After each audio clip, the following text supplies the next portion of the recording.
Ya, entonces estamos viendo métodos de elementos finitos, ¿no es cierto? Tenemos un problema em, general en dimensión infinita, ¿no es cierto? Que era este problema de a u, b igual a fb para todo b en b. Y ese problema está en dimensión infinita y uno lo que hacía para resolverlo numéricamente era irse a es un conjunto que es de dimensión finita, resolvemos en dimensión finita y eso nos tiene que dar una aproximación. Entonces, ahí habíamos dicho que teníamos un problema, una solución del problema original que era U, el otro lo habíamos llamado UH, y uno podía hacer comparación entre U y UH con cierta, eh, eh, tomando la norma de esta diferencia y acotándola y colocándola en términos de derivadas mayores de U. Entonces generalmente se hace eso, se acota U menos UH, que es la aproximación, y esa, eso se acota en términos de H, que es como el tamaño de la malla, y bueno, puede ser H, H cuadrado, lo que venga, y queda una norma en las derivadas superiores, ¿no? Entonces se supone que cuando uno resuelve una ecuación, uno puede acotar esas derivadas superiores por alguna constante eh, como universal, ¿ya? O sea, es como la solución original, entonces uno puede acotar eso, decir en cierto rango, bajo ciertas condiciones de borde, esas derivadas superiores de U están acotadas en nuestro problema, ¿ya? Entonces, así lo hacíamos. Entonces, vimos, podemos plantear un problema eh, simétrico general, que es el siguiente, que ya lo habíamos visto, pero lo repaso, menos la Laplaciano de U igual F, U igual 0 en la frontera. Entonces, este problema clásico se puede colocar en términos de lo que habíamos puesto a U, B igual a F de B. Entonces lo que uno hace es multiplicar por B, integrar por parte, y lo que tenemos es esto de aquí. Entonces queda ahora la integral de omega, gradiente de U, gradiente de B, igual a la integral de FB. Entonces ese A, U, B es... sería este término de aquí, y es una función bilineal y tiene, eh, eh, cumple las propiedades que habíamos visto antes. Entonces se puede poner, podemos hacer problemas más generales que la integral entre 0 y 1 de U' B'. Eh, Esto entonces uno dice que esto es una igualdad para todo B en B, en este caso U en L2, gradiente de U en L2 y B o sea, en realidad ahí sería U igual a 0 en el borde. ¿Por qué decimos simétrico? Porque queda A de U, B, en este caso de acá es simétrico, o sea, uno cambia U con B y queda igual. Si uno cambia el U con el B en esta cosa, tenemos el mismo problema, o sea, tenemos el mismo A, y ese caso es más simple de encontrar solución, ¿no? Entonces, vamos a ver cuándo estos problemas simétricos generales tienen solución. Entonces, para eso, vamos a definir lo siguiente, que es, decimos que una forma bilineal, un espacio normado en general H, es acotado si solamente si existe A de U, W menor que C, norma de BH por norma de WH. y decimos que es coerciva si es que al aplicar A, U con U, si aplicamos al mismo elemento en los dos lados, entonces eso es mayor o igual que una constante alfa por norma de BH para todo B en B. Ya en este caso, B puede ser un conjunto menor que, más chico que H. ¿Ya? O sea, la coerciva a veces la podemos tomar en un conjunto que eh, es más restringido que el conjunto H. ¿Mm? Entonces tenemos esas dos propiedades de A, ¿ya? Que vamos a agregar, que serían el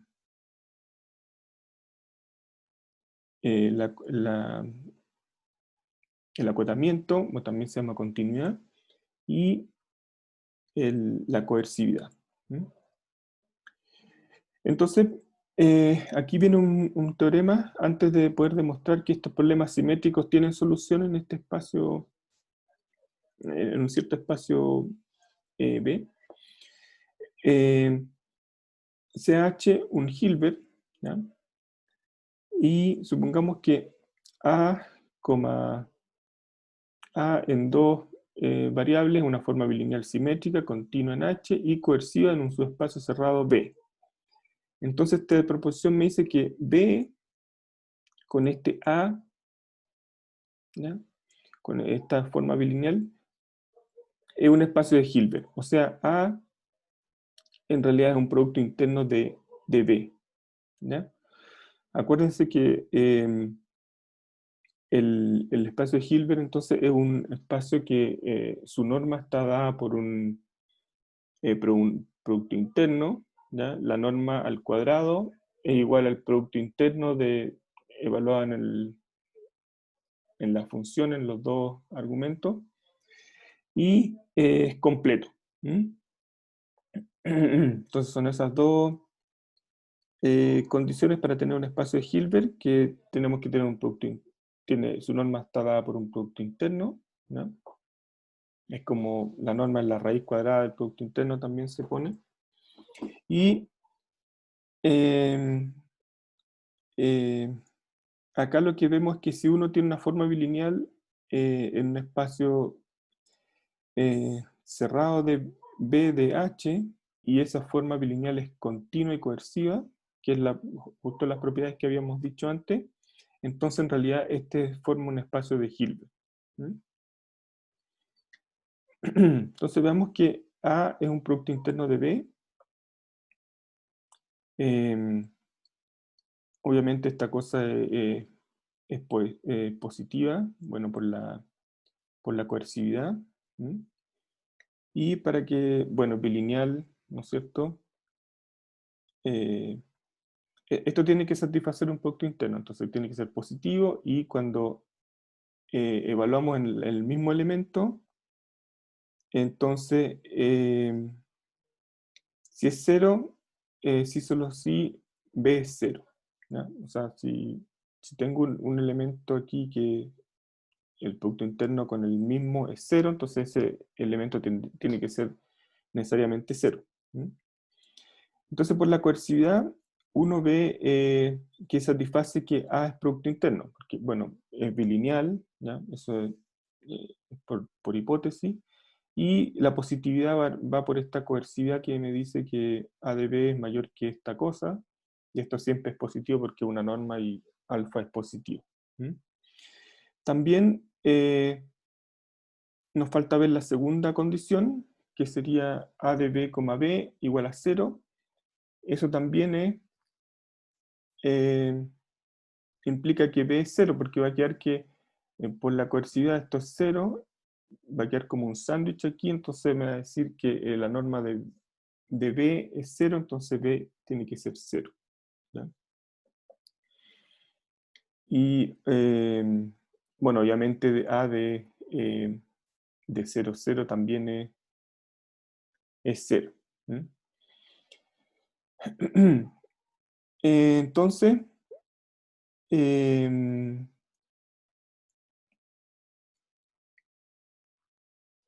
vemos que A es producto interno, Y nos falta ver que el espacio es completo, para demostrar que es un Hilbert. Entonces,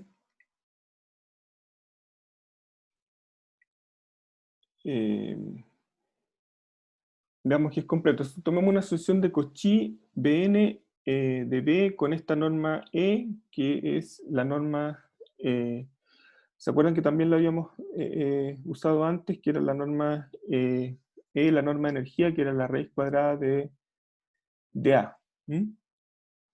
Entonces, este producto interno aquí A me genera esta norma E, que la habíamos visto antes en el caso particular. Entonces, por coercividad, si tomamos una asociación de Cauchy en B con esta norma E, es una asociación de Cauchy en H. ¿Ya? Por la coercividad, uno puede tomar aquí, por ejemplo, aquí la raíz cuadrada de esto. Entonces queda la raíz cuadrada de alfa, norma de H, y esto de aquí, la raíz cuadrada de A, es la norma E.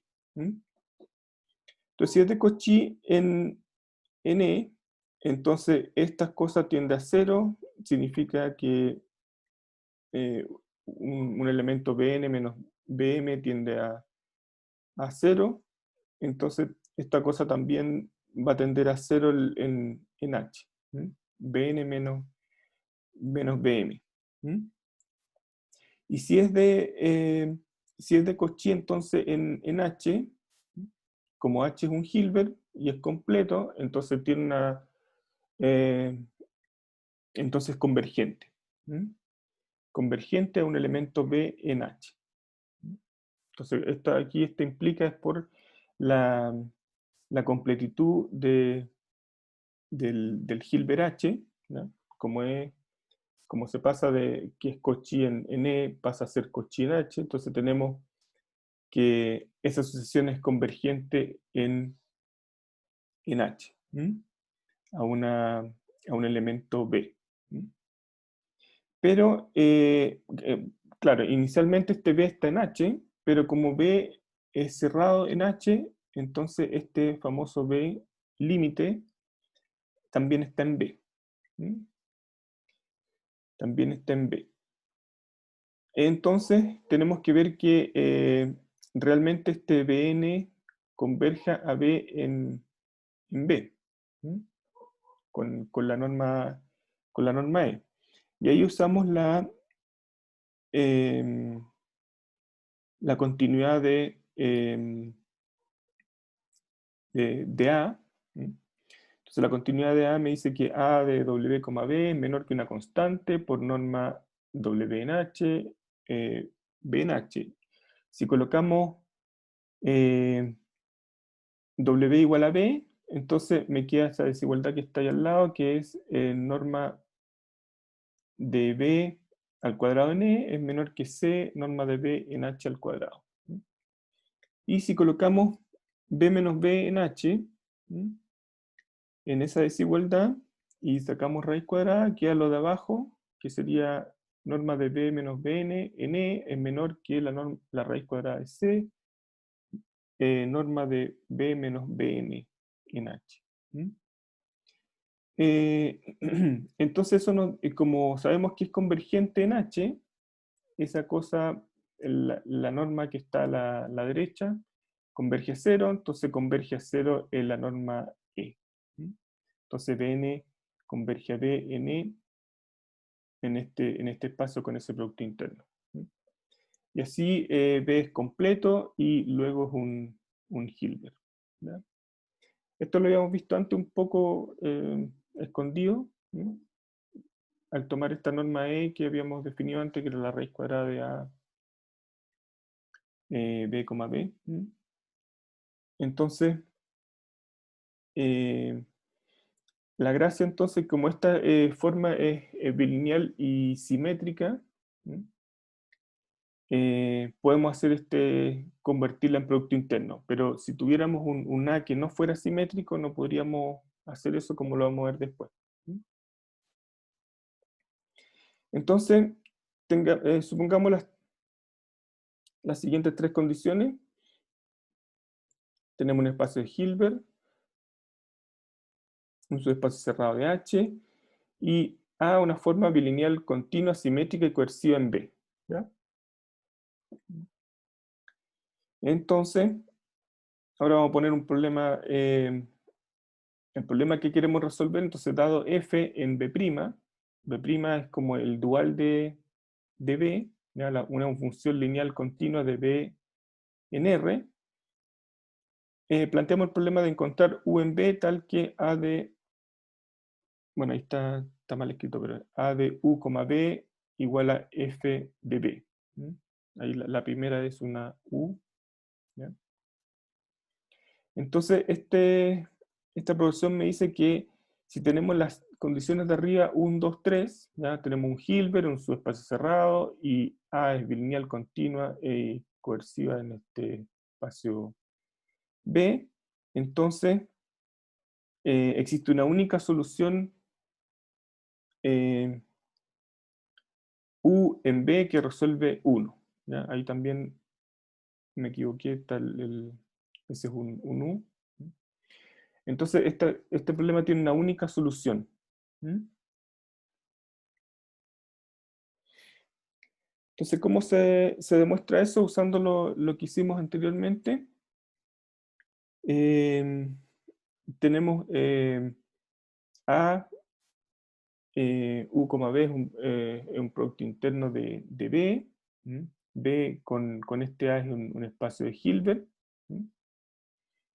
Entonces usamos el teorema de representación de Ritz para encontrar esta solución. ¿Mm? ¿Qué nos dice el teorema de Ritz? No sé si lo vieron. ¿Mm?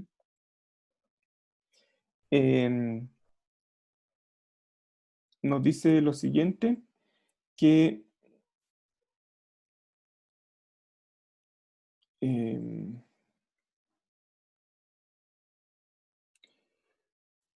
aquí está todo, me tienen que corregir bien esto después porque está con todos los U, ahí están los U mal puestos. Pero, ¿qué me dice el teorema de representación de Ritz? Que existe un único U en B, tal que la aplicación lineal F, ¿ya? Toma una aplicación lineal F, y esa aplicación lineal F se puede escribir como igual al producto interno de un U en B, de un único U en B, coma B. ¿Ya? Y además, la norma de F en B' es igual a la norma de U en B. Entonces aquí lo que hay que cambiar en realidad es U en B, y aquí es A de U, B. ¿Ya? O sea, todo operador lineal se puede escribir en función de un producto interno. ¿Ya? Entonces, y el primer elemento que va en el producto interno es único. ¿Ya? O sea, existe una correspondencia, entonces las funciones lineales y un elemento de B. ¿Ya? Entonces, como A es un producto interno, podemos hacer eso. Y eso exactamente es la solución de la ecuación. O sea, escrito al revés, pero es lo mismo que está acá. Siempre, ¿no es cierto?, con U, B.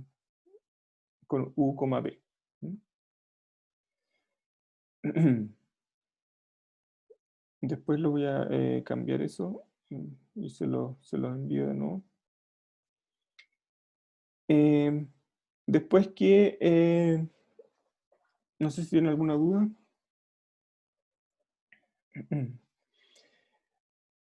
Bueno, lo mismo pasa para un problema de dimensión finita. Si tenemos un subconjunto BH de dimensión finita, subconjunto de B, entonces encontrar UH tal que A de UH, B igual a F de B para todo B en BH, ese también tiene una solución única UH. Entonces aquí está el teorema. Supongamos que se cumplen las tres condiciones, que era tenemos un Hilbert, tenemos un espacio cerrado y tenemos A continua o acotada y coerciva en B, ¿no? Entonces existe un único UH en BH tal que resuelve 2. ¿Ya? Y se hace exactamente lo mismo que antes. Obviamente también BH, como es de dimensión finita, es un conjunto de B, es un Hilbert. ¿Sí? Este es como un subespacio. Si tenemos BH cerrado en B, entonces si tenemos un subespacio cerrado de un Hilbert también es Hilbert, ¿sí? Con la misma producto interno. Entonces aplicamos el mismo teorema igual que antes para demostrar que este tiene solución. ¿Ya? Entonces tenemos una única solución para nuestro problema A, U, B igual a F de B. Siempre que tengamos coercividad y A sea acotada o lineal. ¿Ya? Acuérdense, estas son las condiciones que necesitamos. ¿Ya? Estas dos definiciones de aquí. ¿Ya? Continuidad en H y coercividad en un subconjunto. Bueno, igual puede ser el mismo H, pero en general es un subconjunto de H. ¿Mm?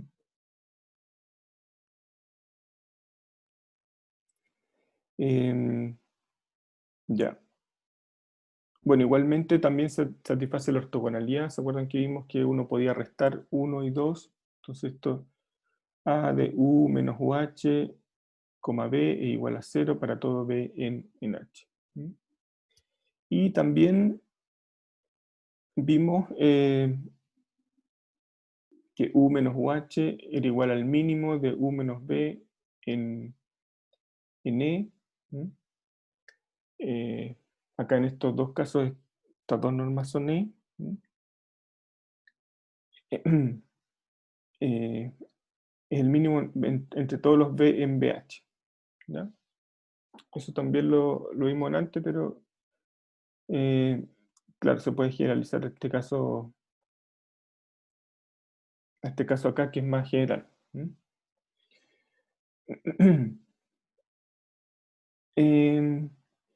Veamos entonces ahora un problema. El anterior era para los simétricos. Veamos qué pasa si no tenemos un problema simétrico como este. ¿Ya? Este va a dar un problema no simétrico, porque tenemos esta ecuación menos U2' más U' más U igual a F, las derivadas igual a 0 en el borde, y multiplicamos por B como siempre, para poner el problema variacional, y integramos esta cosa por parte, el primer término, y esto es 0, y eh, nos da estas integrales que nos van a quedar así, y la última integral entre 0 y 1 de f de b.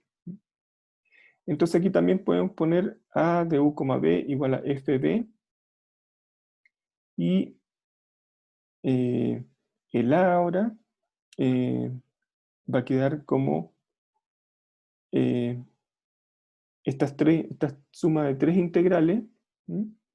Sin la parte de 0 y 1 acá.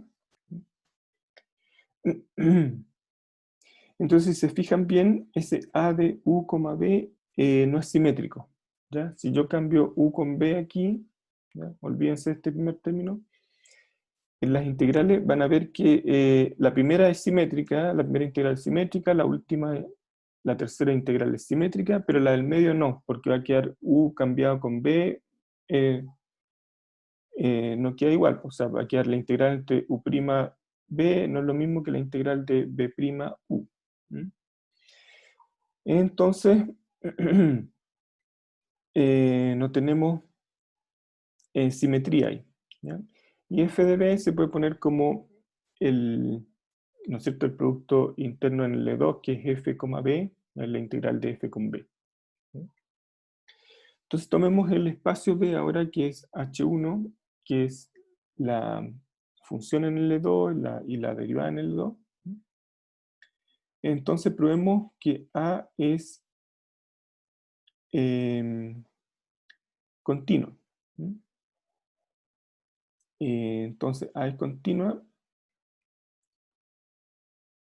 Acuérdense que tenemos que tomar como el módulo de esto y tratar de acotarlo entonces con la norma de U y B en H1 en este caso, ¿ya? Vamos a tomar en este caso B es igual a H igual a H1. Entonces, ya si acotamos esta cosa, nos va a quedar primero el producto interno en H1, que es que serían estos términos el primero y el tercero, ¿ya? El primero y el tercero, y después más la integral del medio, ¿sí? Y estas cosas, el producto interno está acotado por la norma de U en H1, por norma de B en H1, y el segundo término queda por Cauchy-Schwarz sería U' en L2 por B en L2. Acá entonces, bueno, está la norma de H1, aquí hay cuadrados, ¿sí? U al cuadrado, aquí B' al cuadrado en L2. Entonces, estas normas se pueden acotar por U en H1, y esta se puede acotar B en H1 también. Entonces finalmente me queda que la norma de de U, B es menor que 2 norma de U H1, B H1.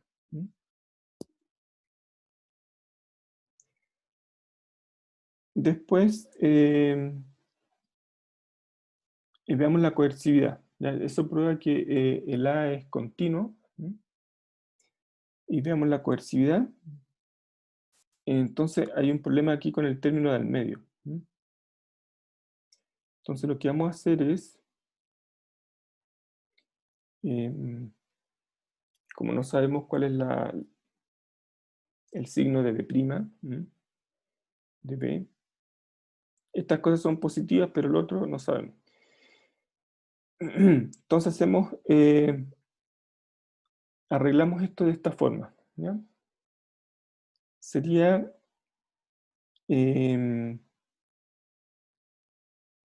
si tomamos esto aquí, B' al cuadrado sería B' al cuadrado más 2 B' más B al cuadrado. ¿Ya? Y todo eso es un medio. Entonces justo al medio me queda 2 B'. Y si lo divido por 2, entonces me da justo el término del medio. Y para completar los otras integrales, le sumo un medio B' al cuadrado más B al cuadrado. Y, claro, exactamente, esta primera integral es mayor que 0 porque estamos integrando algo positivo. Y la segunda integral es en realidad la norma de B en H1 al cuadrado. ¿Ya? Esta cosa acá que está, que le falta escribirla con los cuadrados aquí, pero esto es exactamente esto de acá. La norma de B al cuadrado en H1 es la integral de B' al cuadrado más la integral de B al cuadrado. Entonces en este caso,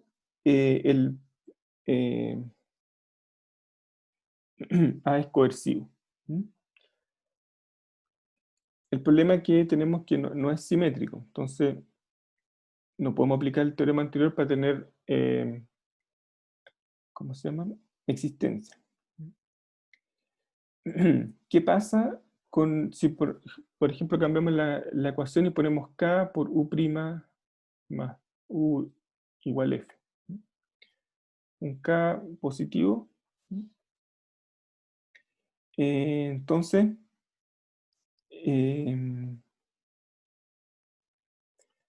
haciendo como el mismo truco de antes, para la continuidad, ese operador va a seguir siendo continuo, definimos de la misma forma a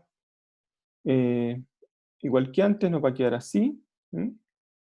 Acuérdense, ¿no es cierto? Que la segunda derivada se transforma en esto por integración por parte, la última parte queda igual, el término del medio no se cambia. Y queremos probar la coercividad, porque la continuidad en realidad es fácil de demostrar, como antes. Y queda eso. Entonces, claro, el término del medio me molesta y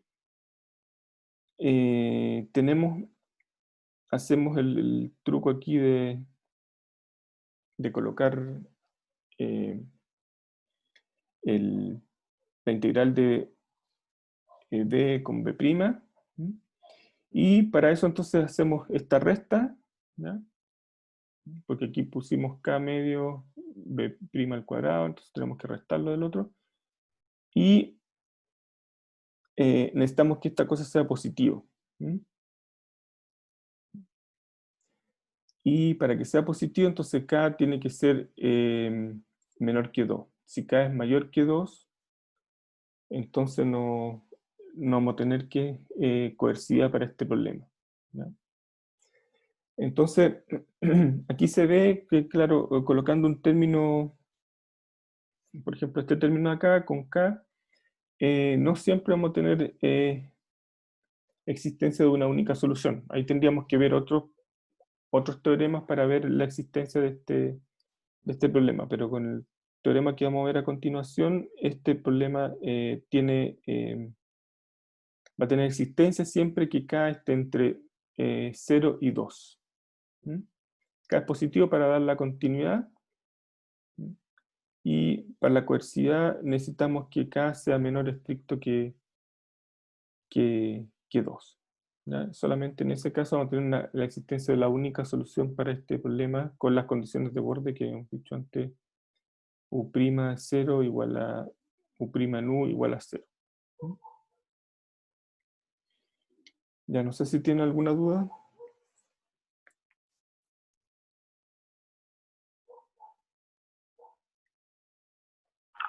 No, profe.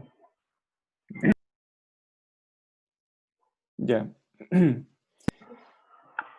Vamos a ver, a demostrar en realidad o ver cómo se demuestra la existencia para este problema no simétrico. Entonces aquí vimos un ejemplo de un A que es no simétrico, ¿ya? Tiene este término del medio. ¿Cómo podemos demostrar también que tenemos una única solución para ese problema? Entonces, para eso voy a recordar un teorema, quizás lo vieron en el análisis 1, que si tenemos un Banach, ¿ya? Y una aplicación que va de B en B, tal que es una contracción, o sea, T de B1 menos T de B2 es menor o igual que M B1 menos B2 para todo B en B. Con M menor que 1. Entonces esta cosa dice que existe un único U en B tal que U es igual a TU. O sea, un único punto fijo de T. Entonces ese teorema vamos a necesitar para demostrar el caso no simétrico. Entonces, dado un espacio de Hilbert B, ya con su producto interno, en este caso, un producto interno de asociado a este espacio.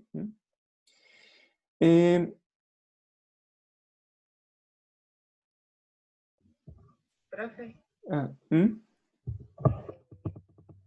parece que de noche no se me escuchó. Es que hay algo que dijo de la coercividad y no caché mucho esa parte del ejercicio anterior. Lo último, lo último. Ah, ya, Eso, de por qué si K es mayor o igual a 2 no hay coercividad. Eso no. ah, claro, lo que queremos es al final que a de b, b sea mayor que una constante por norma de b al cuadrado de h1. ¿Ya? Eso queremos probar. Y haciendo el mismo truco anterior, acomodamos esto con el k así, y aquí queda la norma de b en h1 al cuadrado. ¿Ya? Esa integral es la misma que esa norma al cuadrado. ¿Ya? Y esto de aquí es positivo por construcción. ¿Ya?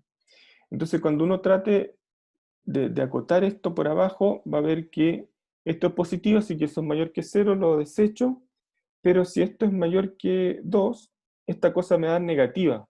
¿Ya? No sé, por ejemplo, 3.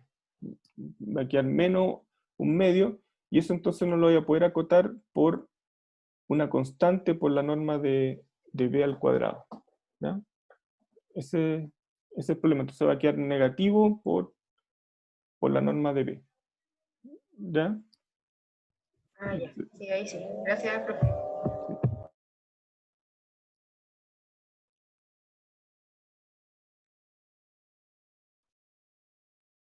Ya, entonces, este es el teorema de Lax-Milgren.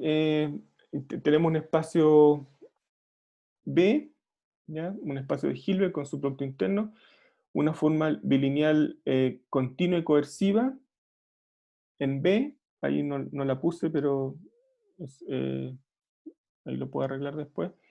Eh, tenemos una forma bilineal continua y coerciva, y sea f en B', una función lineal continua, entonces,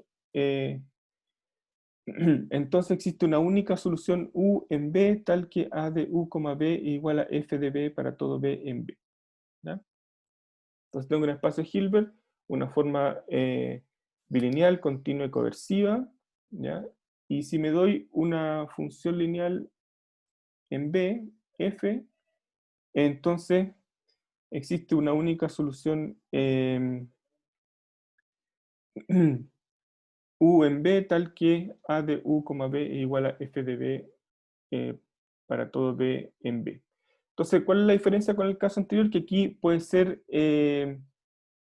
no simétrica. ¿Ya? El A no necesariamente es simétrico, entonces hay que hacer como un truco ahí para sacarse lo de la simetría. Pero sigue siendo continua y coerciva. ¿Ya? Entonces, esto es para el caso que teníamos anterior aquí, para un K entre 0 y 2, ¿ya? Nos va a dar una solución única del problema. ¿Ya? Ya, entonces, veamos la demostración.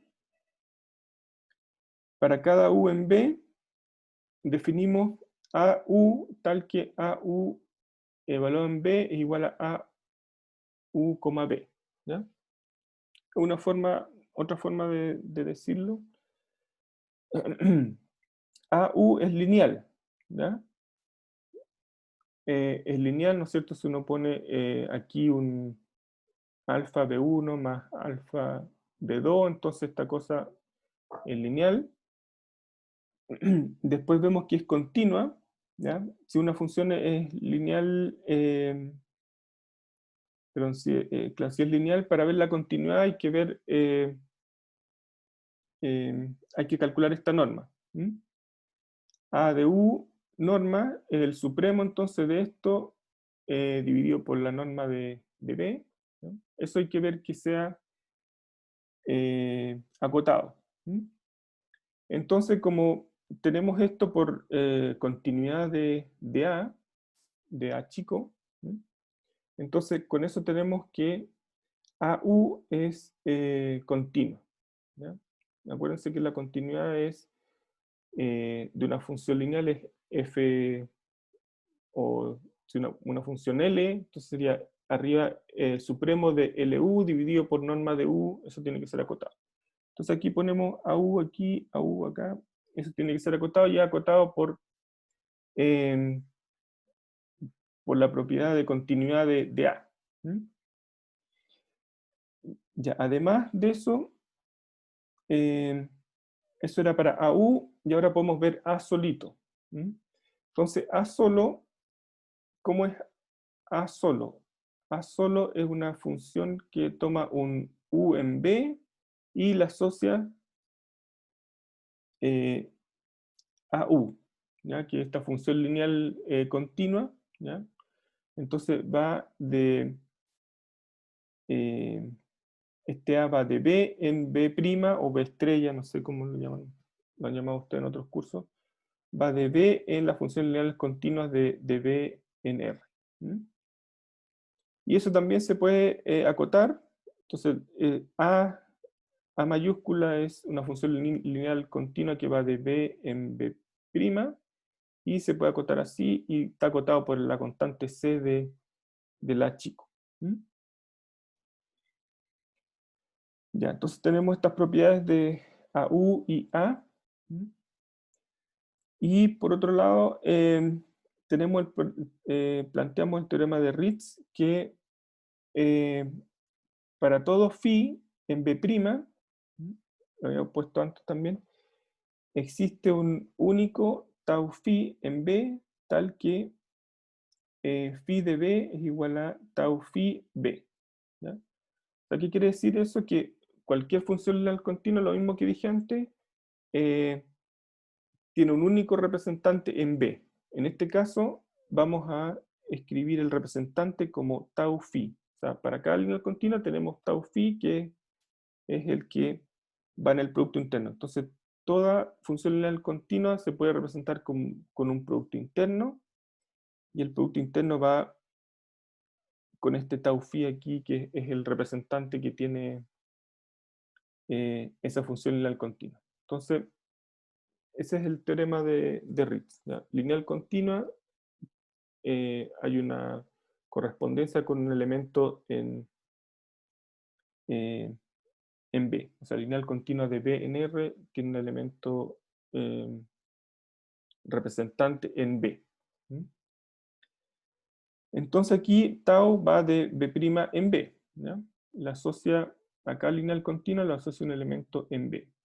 Y además el teorema de Ritz dice que esto es una isometría, o sea, la norma de tau phi en B es lo mismo que la norma de phi en B'. ¿Mm? Ya, entonces, ¿cuál es el problema que tenemos que solucionar? ¿Mm?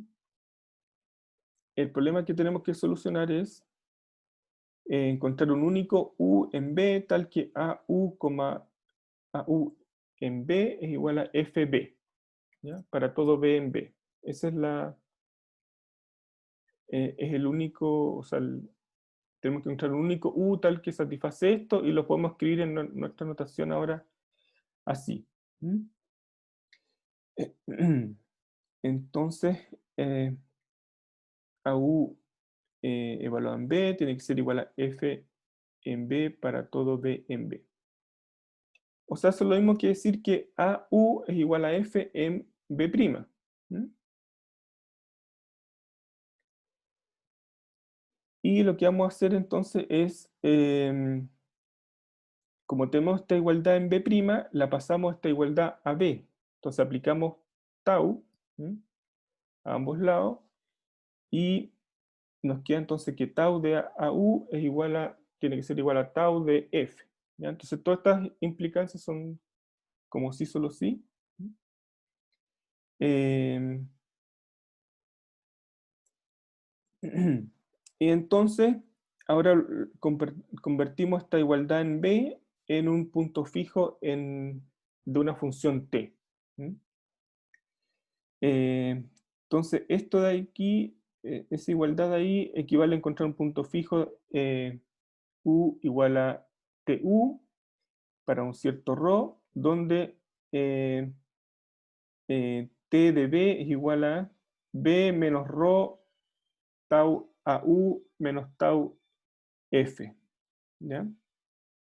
Entonces, si se fijan bien, si ponemos esto igual a evaluado en U, va a quedar U menos rho tau AU menos tau F igual a U, se van a ir los U y me queda la igualdad anterior. Entonces, si hacen un poco de álgebra ahí, les va a quedar que encontrar un punto fijo de T es lo mismo que esta desigualdad tau a U igual a tau F. ¿Ya? Entonces, para encontrar un único punto fijo, lo único que nos queda entonces es que tenemos que ver que tau, o sea, T es una contracción. Entonces, tenemos que demostrar que esta cosa es menor que... aquí esto lo le damos al cuadrado, pero T de B1 menos T de B2 al cuadrado ser menor que una constante M por norma de B1 menos B2 al cuadrado. Y entonces empezamos eso. Al hacer la resta se nos va la parte de F, nos queda eso. Eso lo podemos arreglar, vamos a llamar, para no hacer los cálculos tan largos, tomamos B igual a B1 menos B2. Nos queda esto aquí, acuérdense que esto es lineal, así que queda así. Queda la norma de eso al cuadrado. Y eso, entonces, lo desarrollamos, sería la norma al cuadrado al primero, menos 2 rho tau a b, b, más la norma del segundo término, que la norma del segundo término al cuadrado, que sería rho cuadrado, norma de tau a b al cuadrado. Entonces aquí empezamos a cambiar arreglar las cosas en realidad. Esto de aquí, esta norma, si se acuerdan, es, como lo podemos ver, es en realidad el producto interno de tau AB, tau AB. ¿Ya? Y esa cosa, tau AB, tau AB, lo podemos cambiar con esto.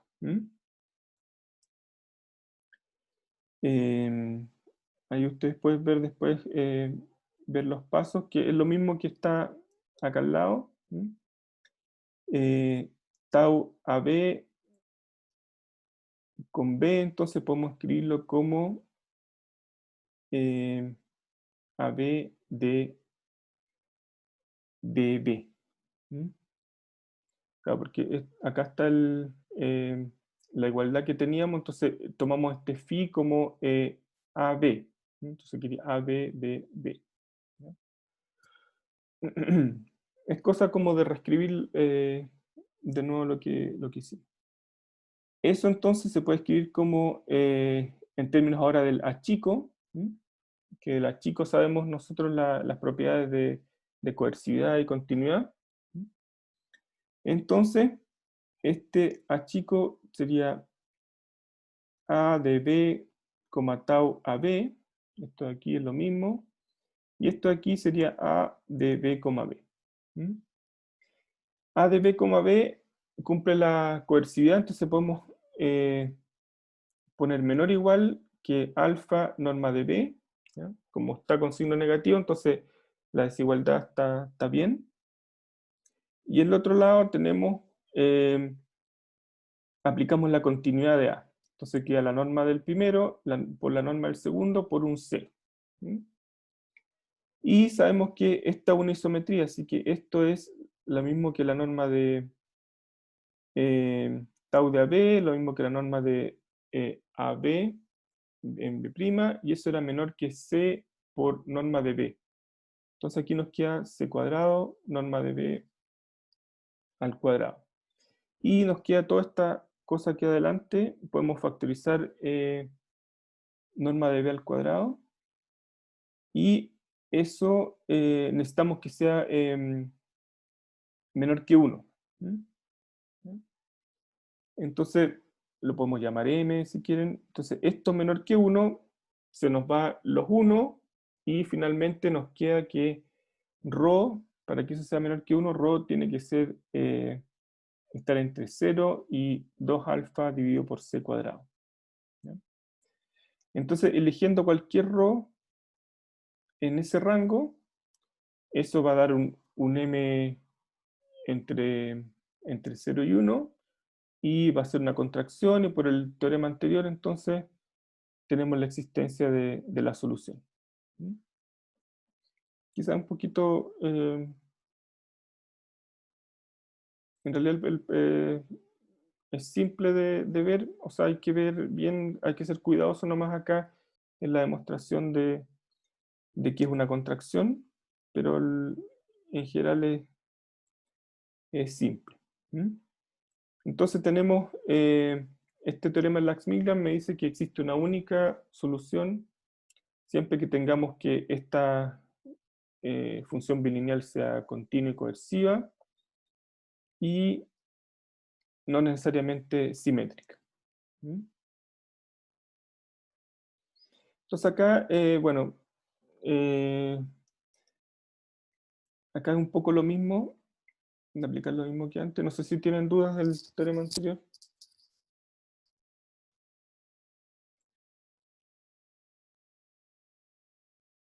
Acá tenemos, está puesto lo mismo que antes, pero con más detalle quizá.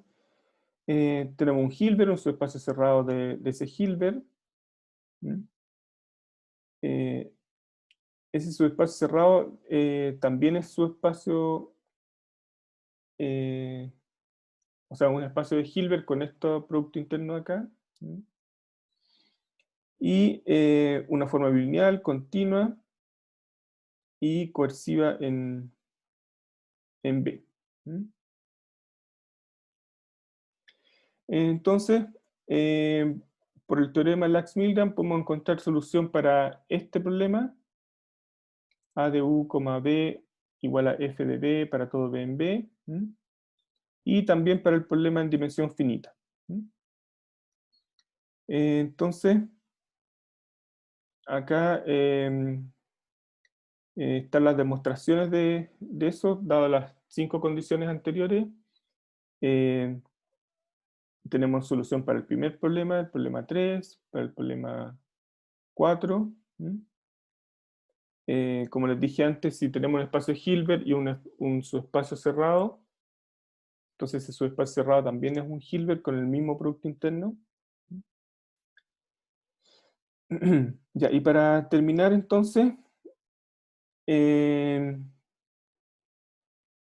está el teorema de Sea, que es un teorema parecido al que vimos antes para el problema simétrico. En el problema simétrico, uno tenía que U menos UH, bueno, aquí norma E, era igual al mínimo de U menos B con B en BH. ¿Ya?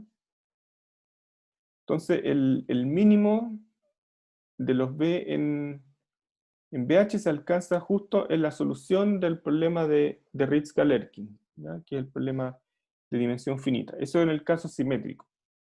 En el caso simétrico eso no se da, y se da el teorema de Sea, que es el siguiente, que dice que, aquí también debería ponerle norma B, la norma, la diferencia entre U menos UH en norma B es menor que C dividido por alfa, el mínimo de B menos B en norma B, para el mínimo entre todos los B en BH. ¿Mm? Entonces, es como el análogo del anterior, lo que pasa en el anterior es igual. O sea, uno tiene U menos UH igual al mínimo de U menos B, B en BH. ¿Mm? Acá hay una desigualdad, ¿ya? Como no es simétrico el A, entonces tenemos esta desigualdad acá. Entonces, por ortogonalidad, en realidad es fácil de probar esto. Tenemos esto, ¿se acuerdan que si tenemos lo colocamos esto en todos los BH, esto era 0. Entonces desarrollamos esto, alfa, norma de B menos BH al cuadrado de B por coercividad, nos da esto, colocando, acuérdense que A en la misma función es mayor o igual que la función al cuadrado por alfa, está dado vuelta la coercividad aquí, pero es la misma desigualdad. Acá le sumamos y restamos B, pero como B menos UH están en BH, esta cosa es 0, entonces me queda la primera parte nomás, y ahí uso la continuidad. Entonces la continuidad de A me dice que hay una constante por U menos UH en B, B menos B, o sea, U menos B en B. Entonces arreglando las cosas me queda lo mismo, me queda esto, menor que C alfa U menos B norma B para todo B en BH. Entonces como tengo para todo B en BH, saco tomo el mínimo y me queda la desigualdad del teorema de C. Ya, eso entonces les quería mostrar. En realidad era la existencia de estos problemas de simétrico, no simétrico. Quizá puedo ver después algunos ejemplos de estos, pero era básicamente ver eso, que en realidad en estos problemas, si uno pone el problema como A de U, B igual a F de B, existe una única solución de U siempre que A cumpla la continuidad y la coercividad. ¿Ya? No sé si tienen preguntas.